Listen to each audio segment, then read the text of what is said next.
آیا وہی ہے، رہے گا وہی جسے میرے غوث چاہیے. ہاں، کیونکہ یہ رات جو ہے اس کے بعد جو دن آئے گا، حضور غوث پاک فرماتے ہیں پہلے وہ میری بارگاہ میں آ کے سلامی پیش کرتا ہے، تب سورج نکلتا ہے، رات ڈھلتی ہے، دن نکلتا ہے. ایسے غوث کی، ایسے اللہ کے ولی کی یہ محفل ہے کہ سورج بھی غوث اعظم کے چوکھٹ پہ سلامی دیتا ہے، چاند بھی، رات بھی، دن بھی، ہفتہ بھی، مہینہ بھی، سال بھی پہلے سلامی پیش کرتا ہے.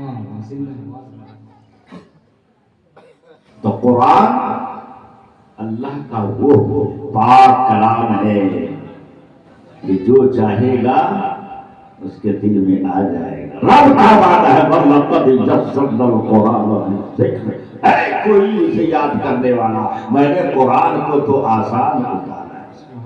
یہ غوث پاک کی محفل ہے.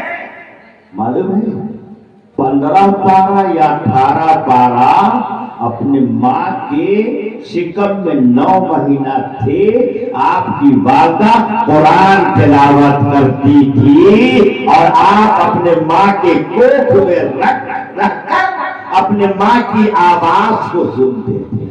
میرا غوث ایسا غوث ہے کہ زمین پہ رہ کر اندر کی بات اور اندر میں رہ کر باہر کی بات سنا.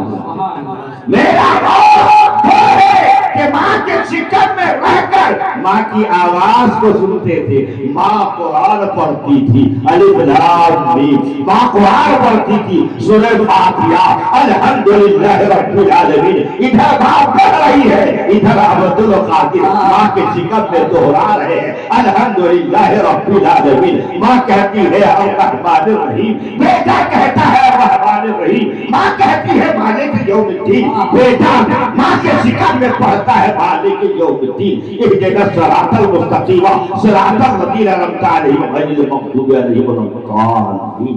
یہی شیخ عبد القادر جب پیدا ہوتا ہے اور جب بڑے ہوتے ہیں 4 سال کے ہوتے ہیں مقصد میں بھیجا جاتا ہے، مولوی صاحب کے پاس بھیجا جاتا ہے. کیا ہے؟ شروعات ہوتی ہے، تعلیم کی شروعات ہوتی ہے. بغدادی قاعدہ پڑھنے کے لیے مولوی صاحب کہتے بیٹا پڑھو. حضور غوث پاک نے اعوذ باللہ پڑھا ہے، بسم اللہ پڑھا ہے، پہلا پارہ پڑھا، دوسرا پڑھا، تیسرا پڑھا، چوتھا پارہ، پانچواں پارہ، 15 پارہ، 18 پارہ پڑھ کے سنا دیا. اب حافظ صاحب سن کر دنگ رہ گئے، چھوٹا بچہ ہے، ابھی شروع کرنے کے لیے آیا ہے. یہ تو 15 پارہ کا حافظ ہے، یہ 18 پارہ کا حافظ ہے. اے بیٹا تو نے کہاں کیا ہے؟ تو غوث سمدانی مہمان سبحانی شہبازِ بچانی شیخ عبد القادر جیلانی ارشاد فرماتے ہیں اے میرے استاد، میں دنیا کے مدرسے میں نہیں پڑھا ہوں، میں کسی مکتب میں نہیں پڑھا ہوں، میں اپنے ماں کے کوکھ میں پڑھا ہوں. نعرہ تکبیر، نعرہ رسالت، جشن غوث اعظم، فیضان غوث اعظم، علماء اہل سنت، نعرہ رسالت. میری ماں قرآن پڑھتی تھی، قرآن کی تلاوت کرتی تھی، میں ماں کے کوکھ میں تھا، میں ماں کے پیٹ میں رہ کر قرآن حفظ کیا ہے. اب سوچو یہ قرآن کا معجزہ ہے، قرآن کا معجزہ ہے. آج اگر کسی کی زبان کاٹنی ہو تو اس کو علم سے دور رکھو. اگر کسی کو ترقی سے، بلندی سے نیچے لانا ہو تو علم سے دور رکھو. اگر سماج میں اسے اوپر بڑھنے نہیں دو گے تو علم سے دور رکھو. علم ایک ایسی دولت ہے کہ وہ اس علم کے ذریعے سے انسان آسمان کی بلندی پہ چڑھ جائے گا. علم ایک ایسی دولت ہے کہ اپنی زندگی کے اندھیرے کوٹھلی کو وہ اجاگر کر سکتا ہے. علم ایک ایسی دولت ہے کہ اپنے محلے کو سدھار سکتا ہے.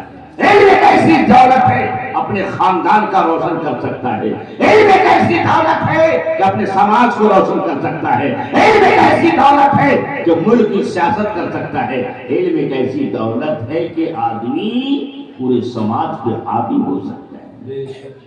آج غیروں کو دیکھو، یہ جب سے لاک ڈاؤن ہوا ہے، جیسا کہ اسکول ہوئے مدرسے ہو، لوگوں کے اندر، بچوں کے اندر سے علم سیکھنے کا جذبہ ہی ختم ہو گیا ہے۔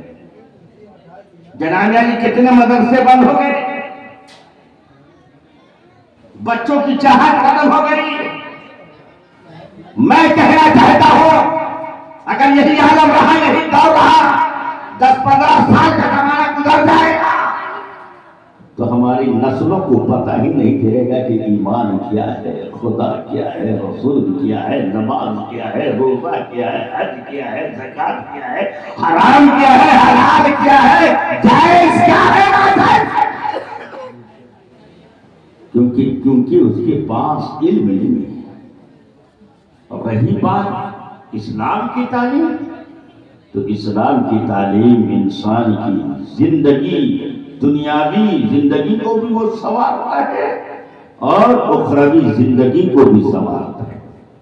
آج اگر ہم اپنی نئی نسلوں کو علم دین اگر نہیں سکھایا، قرآن نہیں سکھایا، تو ان کا ایمان بچانا بڑا مشکل ہو جائے گا۔ یہ خود ایمان پہ اسلام پہ رہنا اس کا بڑا مشکل ہو جائے گا۔ آپ کیا سمجھتے ہیں؟ ایمان اگر علم ہے، پڑھا لکھا انسان ہے، شریعت کا علم ہے، قرآن کی تعلیم ہے، نبی کی تعلیمات ہے، ظلم ہوگا دل سے ایمان نہ جانے دے گا، بھوک سہ لے گا ایمان نہیں جانے گا، پیاسا رہ جائے گا ایمان نہیں جانے دے گا، حرام سے بچے گا، ناجائز سے بچے گا، غلط کاموں سے بچے گا، کیونکہ اس کے پاس علم کی دولت ہے، علم اس کا راستہ دکھائے گا، علم اس کا رہبری کرے گا۔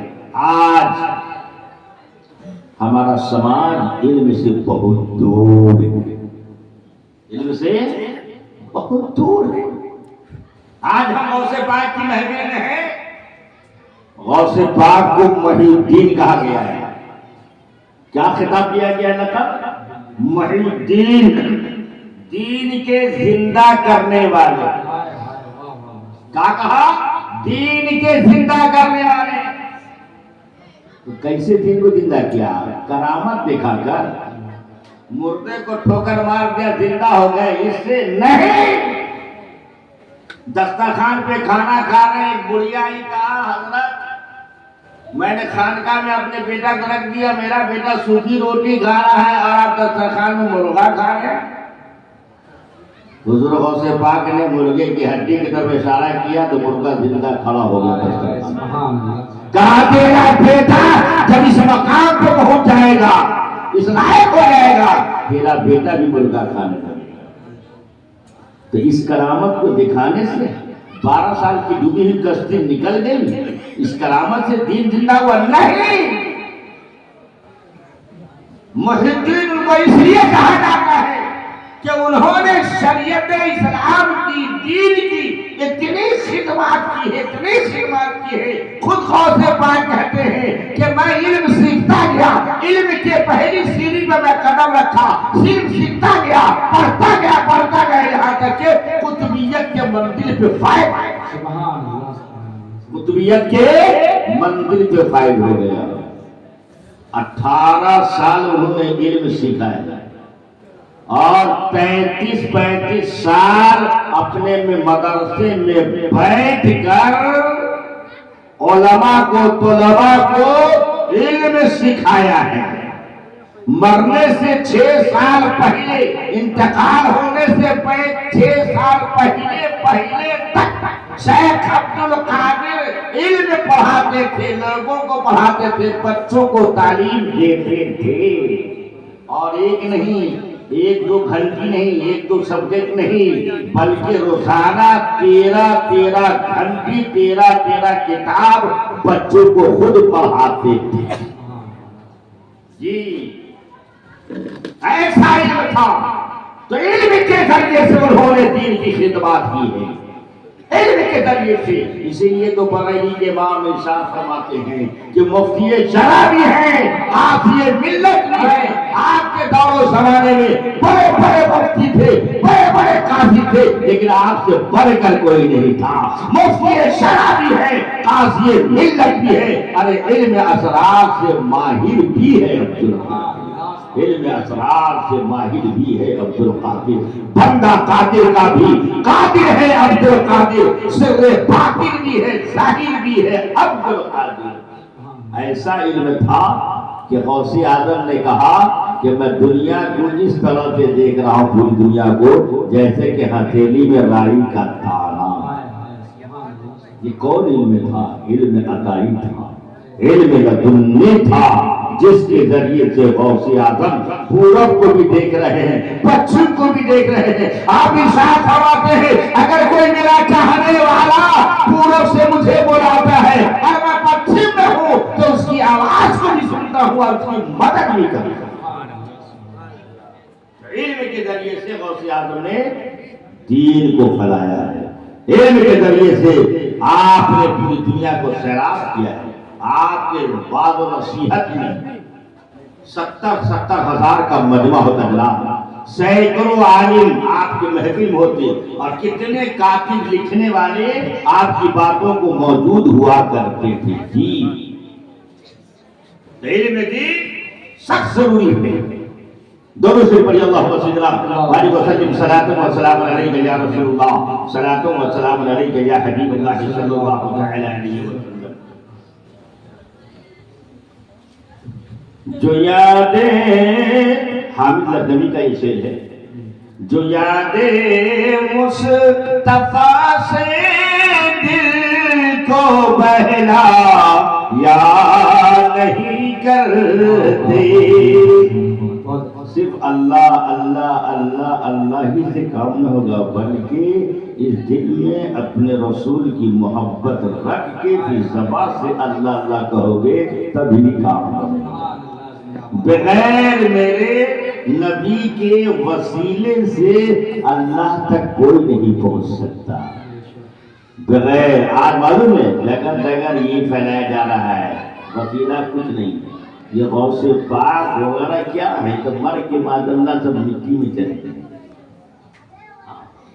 لوگ گمراہ کر رہے ہیں، گمراہ کر رہے ہیں۔ تو میرے نبی کی محبت دل میں ہو، پھر زبان پہ اللہ اللہ ہو تبھی کام بنے گا۔ بغیر میرے نبی کچھ معاملہ کہیں نہ یہاں حل ہونا ہے نہ وہاں حل ہونا ہے۔ کون جانتا تھا کہ خدا ایک ہے؟ کسی کو پتا تھا؟ نہیں، میرے نبی نے کہا کہ خدا ایک ہے، خدا ایک ہے۔ حضرت ابوبکر صدیق کی بارگاہ میں ابو جہل آیا دوڑتا ہوا، کہا سنو سنو کیا ہوا؟ کہا تم جس نبی کے ساتھ رہتے ہو اس نے تو آج بہت بڑی بات کہہ دی۔ کیا کہہ دیا؟ کہا رات کے چند لمحوں میں ساتوں آسمان گئے، جنت دوزخ گئے، اللہ سے ملاقات کر کے چلے آئے۔ کہا انہوں نے کہا ٹھیک کہا، کہا رے کم بات، ارے ان کے کہے سے باپ دادا پرکھوں کے دین کو میں چھوڑ کر ایک خدا کو بغیر دیکھے میں نے جب ایک خدا مان لیا ان کے کہے سے، تو وہ جو بھی کہے گا وہ حق۔ ہم کیا جانیں کہ خدا ہے؟ انہی کے کہنے سے میں نے خدا کو بغیر دیکھے ایک مان لیا ہے۔ اس سے بڑھ کر خبر اور کیا ہو سکتی ہے؟ نہیں ہو سکتی۔ حامد نبی کہتے ہیں جو یادیں مصطفیٰ سے دل کو بہلایا نہیں کرتے، حقیقت میں وہ لطف زندگی پایا نہیں کرتے. یہ دربار محمد ہے یہاں اپنوں کا کیا کہنا. ارے یہاں سے ہاتھ خالی غیر بھی جایا نہیں کرتے. میں نے قرآن پڑھا الا ان اولیاء اللہ لا خوف علیہم ولا هم یحزنون. خبردار ہوشیار جو اللہ کا ولی ہوتا ہے دوست ہوتا ہے انہیں کوئی ڈر خوف نہیں ہوتا. یہ کس کا قول ہے؟ اللہ قرآن میں فرماتا ہے کہ جو میرا ولی ہے دوست ہے اس کو کسی کا ڈر خوف نہیں ہوتا. آپ جہاں بھی نظر اٹھا کے دیکھیں جہاں جہاں اللہ کے ولی آرام فرما رہے ہیں جہاں جہاں مزار ہے یا جتنے بھی ولی مشہور گزرے ہیں آپ ان کی زندگی پڑھ کر دیکھیں وہ دنیا کے کسی مادی طاقت سے وہ نہیں ڈرا کرتے. اللہ نے انہیں قرآن میں بشارت دیا ہے کہ جو میرا دوست ہوگا وہ دنیا کی جتنی بڑی طاقت اس کے سامنے مقابلہ کے لیے آیا ہے وہ ڈرے گا نہیں کیونکہ اس کے دل میں میرا ڈر ہے. ان کے دل میں کیا ہے؟ میرا ڈر. آج ہم لوگوں کے دل میں خدا کا ڈر ہی نہیں ہے. آج ہم لوگ تھوڑی سی طاقت کو دیکھتے ہیں ڈر جاتے ہیں گھبرا جاتے ہیں. نہیں مسلمانوں دنیا میں زندہ رہنا ہے تو پہلا کام یہ ہے کہ اپنے ایمان کو مضبوط بنانا ہے اپنے عقیدے کو بالکل مضبوط بنانا ہے. یہ کب بنے گا؟ جب 100% ہم آپ اپنے پیدا کرنے والے خدا پہ جب بھروسہ ہم رکھیں گے تو میرا عقیدہ مضبوط ہو جائے گا. یہ دنیا کا اتہاس ہے بڑی بڑی طاقت دنیا میں ابھری ہے لیکن جو حق پہ تھے اس کا پیر کبھی پھسلا نہیں ہے. حق حق ہے باطل باطل. وقتی پریشانیاں آتی ہیں لیکن کبھی بھی باطل نے حق کو نہیں اٹھایا ہے بلکہ حق نے باطل کا صفایا کر دیا ہے. یہ دنیا کی تاریخ ہے. سب سے پہلے ہمارا عقیدہ مضبوط ہونی چاہیے ایمان مضبوط ہونی چاہیے. اس معاملے میں ہم آپ بہت کمزور ہیں. آج اتنا مجمع ہے الحمدللہ اسلام نگر میں جلسہ ہے نام کیا اسلام نگر لیکن ہماری نسل اسلام کو پہچانتی نہیں. اسلام نگر ہے اسلام کو پہچانتی نہیں ہے. اگر اسلام کو پہچان لے تو یہ مسجد 5 وقتہ نمازی سے بھر جائے. ہم اپنے قوم کو اپنے نوجوانوں کہتے ہیں کہ صرف ایک کام پہلے کرو نماز کی دولت کو اپنے قبضے کر لو. نماز کی دولت جس دن تم پکے نمازی ہو جاؤ گے. یہ بوڑھا آدمی توبہ کرتا ہے نا تو رب زیادہ اس کی رحمت تو ہے عام لیکن بوڑھا توبہ کرے اس پر تعجب نہیں ہے. حدیث شریف میں ہے کہ جب کوئی نوجوان توبہ کرتا ہے تو اللہ تعالیٰ اسے محبوب بنا لیتا ہے. تم جو بوڑھا اب توبہ نہ کرے تو کیا کرے؟ ان سے ابھی سماج نہ سدھرے. ایک جوان اگر محلے کا سدھر جائے گا تو پورا محلہ سدھر جائے گا. غلط ہے صحیح. جوان اگر سدھر گیا یہ دیکھیے میرا بیٹا بہو آ گیا اس طرح کا 10 جوان اگر کھڑا ہو جائے اور یہ الٹ ہو جائے مسجد کو اپنی پیشانی سے پر کر دے اور یہ لاٹھی لے کر کھڑا ہو جائے اور محلے کے ہر نوجوانوں کو کہو کہ تمہیں نماز پڑھنا ہے مسجد میں آنا ہے اگر نہیں آتے تو محلہ چھوڑ کے چلے جاؤ. اگر سچ کو یقین بن جائے ایک ٹیم بن جائے نمازیوں کی، اور وہ نمازی جوانوں کی ہو، اور جوان گھر گھر جا کے پکڑ پکڑ کے کیا ہے مسجد میں لائے گا۔ جب نوجوانوں کی ٹیم اگر تیار ہو جائے تو آپ ان سے جو چاہو گے کروا لو۔ یہ کیا جلسہ ہے؟ اس سے بڑا جلسہ کروا لو، بڑا سے بڑا اجتماع کروا لو۔ یہ بوڑھا کا نہیں ہوگا، ان نوجوان سے ہوگا۔ اگر یہ نوجوان سمجھ جائے تو پھر دیکھیے جزاک اللہ، نوجوان سدھر جائے گا تو قوم سدھر جائے گا، معاشرہ سدھر جائے گا، ماحول سدھر جائے گا، ماحول صاف ستھرا ہو جائے گا۔ اگر یہ جوان ہی اگر دو پہر تو سو رہیں گے تو بوڑھا باپ کیا کرے گا، بوڑھی ماں کیا کرے گی؟ اسے کھانا بھی چاہیے، پینا بھی چاہیے، خدمت کی چاہیے۔ تو جس کے کاندھے پہ ذمہ داری کی بوجھ ہے وہ تو خود ہی پڑا ہوا ہے۔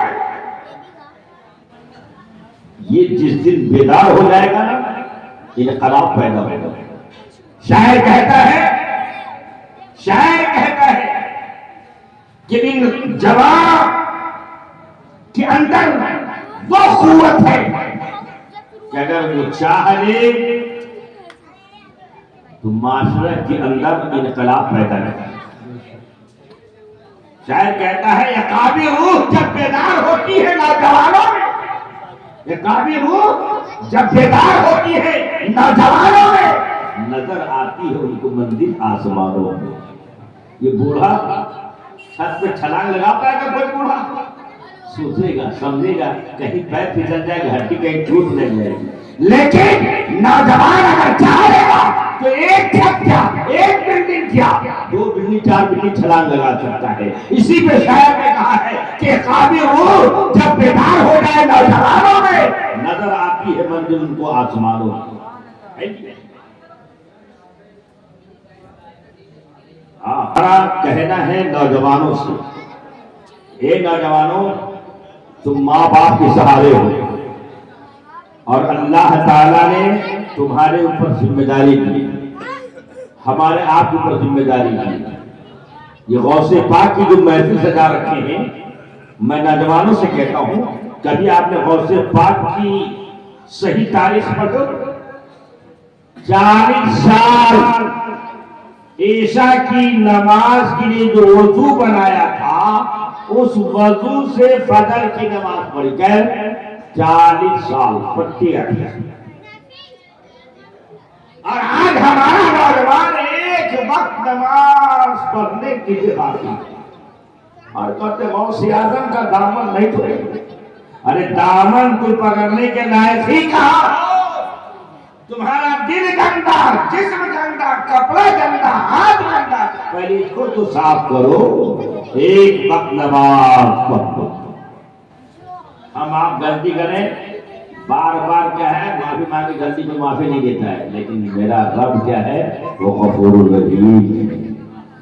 اگر کسی کے دروازے چلے جاؤ 12 بجے رات کو، کون آیا، موبائل لے کے نمبر دے گا، بند کر دے گا۔ بڑے لوگوں کو چلے جاؤ، کہا نہیں ہے، کہا تو نہیں ہے، یہ تو ان کا ہے۔ لیکن میرا رب 24 آورس جب چاہو رب کو پکار لو، جب چاہو اسے بلا لو، جب چاہو اسے مانگ لو، جب چاہو سوال کر لو، جب چاہو اس کے دروازے میں دستک دے دو۔ آیت الکرسی یاد ہے؟ آیت الکرسی یاد ہے؟ آیت الکرسی میں اللہ لا الہ الا ہو الحی القیوم، میرا رب حی ہے، زندہ ہے، قیوم ہے، لا تاخذہ سنۃ ولا نوم۔ میرا رب تو وہ ہے نہ اسے نیند آتی ہے نہ جھپکی آتی ہے، وہ زندہ ہے، وہ 24 گھنٹہ زندہ ہے، ہمیشہ زندہ ہے، حی ہے، اسے نیندیں نہیں آتی ہے۔ جب پکارو 2 بجے رات کو پکارو گے وہ تیرا رب سنے گا، رو گے اے اللہ تو غفور رحیم ہے، میں گنہگار ہوں، میں سیہکار ہوں، میں بدکار ہوں، بے روزگار ہوں، قرض سے ڈوبا ہوا ہوں، مصیبتوں سے دوچار ہوں، پریشان ہوں، بیمار ہوں۔ جب 2 بجے رات کو اپنے رب کو پکارو گے تو وہ تیرا رب تمہیں دھتکارے گا نہیں، ہی پل کے تجھے اپنے رحمت کے قریب کر دے گا۔ آخری بات، حضرت زلیخا حضرت یوسف علیہ السلام کی محبت میں گرفتار اور بت کی پوجا ہوتی تھی اس وقت، بت بنا کر اپنے گھر میں رکھی تھی اور اسی کے سامنے بیٹھ جاتی، یا سنمی یا سنمی یا سنمی، یوسف سے ملا دے اے میرے سنم، اے میرے معبود، یوسف سے ملا دے ملا دے ملا دے، بول رہی ہوگی، آنکھ کی نہیں ملائی ختم ہوگی۔ ایک دن ایسی رو میں یا سنمی سنمی کرتے کرتے کرتے کرتے اس کے منہ سے پھسل گیا یا سمدی، اور سمد السمد یہ اللہ کے ناموں میں سے ایک نام ہے جس کا معنی ہے بے نیاز، اس کو کسی کی ضرورت نہیں ہے، تو خدا مانو تو بھی وہ خدا ہے، نہ مانو تو بھی وہ خدا ہے، عبادت کرو تو بھی خدا ہے، نہ کرو گے تو بھی وہ خدا ہے، وہ بے نیاز ہے، الصمد ہے، اسے کسی کی ضرورت نہیں ہے، ساری مخلوق کو اس کی ضرورت ہے۔ سمدی حضرت جبریل کو کہا خدا نے، اے جبریل اب زلیخا کو ملا دو یوسف سے۔ کہا اے اللہ، زندگی بھر تو اپنے صنم کا نام لیتی رہی، اپنے معبود کو مانگتی رہی، اس کو کچھ نہیں ہوا، اور تیرا نام ایک مرتبہ زبان سے اس کے پھسل گیا تو تو اسے ملا دے رہے ہو۔ اللہ کہتا ہے جبریل یہی تو میرے میں اور اس کے خدا میں فرق ہے، اگر میں بھی نہ سنو اور اس کی دعا کو قبول نہ کروں، اس کی فریاد کو نہ سنوں، تو مجھ بھی اور اس کے خدا میں کیا فرق ہے؟ تو میں نوجوانوں سے کہنا چاہتا ہوں کہ اللہ کے بارگاہ میں صرف کھڑے ہو جاؤ، نماز صرف پڑھنا شروع کر دو، دیکھو ہر پریشانی انشاءاللہ دور ہو جائے گی۔ نماز میں کھڑا ہونا اس بات کی دلیل ہے کہ اللہ نے تجھے بلایا ہے۔ نماز کون آتا ہے؟ جسے اللہ بلاتا ہے، اور اتنی جلدی وہ قریب کر لیتا ہے۔ قرآن کی آیت ہے، رب فرماتا ہے وَاسْجُدْ وَاسْجُدْ، جیسے تم سجدہ میں گرو گے آؤ گے، اب اس کو یاد کرو گے، سبحان ربی العظیم سبحان ربی العظیم، رب کہتا ہے کہ میں تجھے قریب کر دوں گا۔